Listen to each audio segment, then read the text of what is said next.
Here are some of the many messages that we receive on billboards, in magazines, on websites, even in bathroom stalls, about what's important in life, what we should value.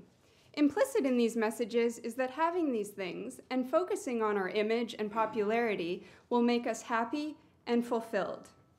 What does research tell us?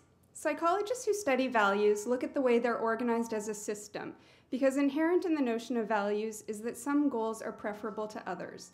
We prioritize certain things.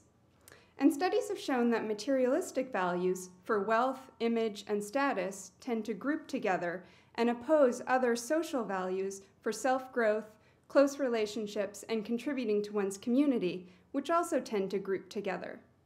As materialistic values go up, these other values tend to go down.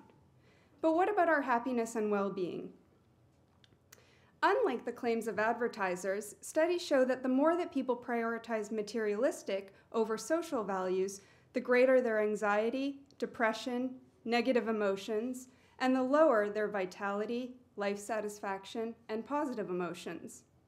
In contrast, the more that people prioritize values for community, growth, and relationships, the greater their well-being. While we all have a range of values, what seems to be important is which of these values we prioritize. My own work has contributed to a growing body of research that shows this association between values and well-being among different types of people in different countries.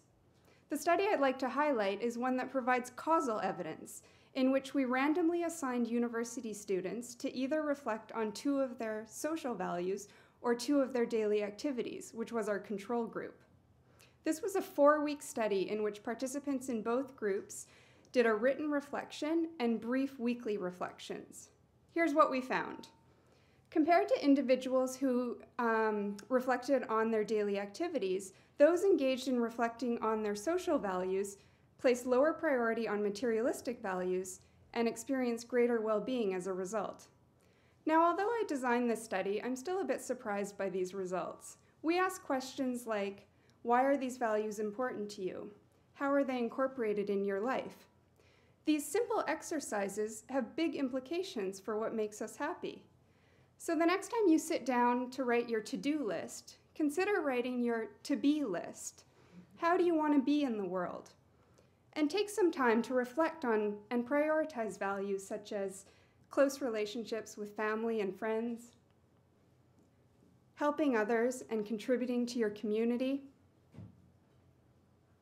and growing and learning new things. It might just reduce your focus on materialistic values and increase your well-being and happiness. Thanks. About your I would like you to elaborate about the experiment you described. More specifically, what exactly, you said that people who got to think about their values came out happier at the end of the experiment. What is it that made them happier according to what you've seen? Is it just the fact of thinking about values that made them change the way they view things? Or did they actually change things in their life and that might be driving the result? That's a great question, and I don't know the answer to it. It was actually one of the questions of the reviewers. The paper is in review at the Journal of Positive Psychology, and we don't actually know what was happening to them.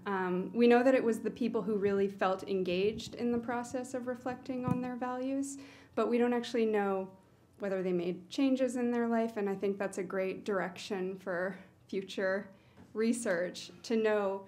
Because I think the bigger implication of my research is, can people make changes in their lifestyle? Because those changes have implications for the well-being of our planet. Often, people think of ecological well-being and personal comfort and well-being as not being compatible. And so I think what my research says is, people think that money and status and, being beautiful and that's going to bring them well-being and happiness. And if it in fact doesn't, then, well, that's great because, they can make changes to their life that are going to impact the planet. Yeah. If I can follow up on this question, yes. What kind of question have you been, how has the process of reflection been happening? Was it just like filling up questionnaire? Was it discussion with a psychologist, with some, or with other participants, or? It was just doing a writing activity. So it was a very personal kind of journaling exercise. They were given several questions to think about. They were invited to, we gave them examples of different values, but they were really invited to personalize them for their own lives.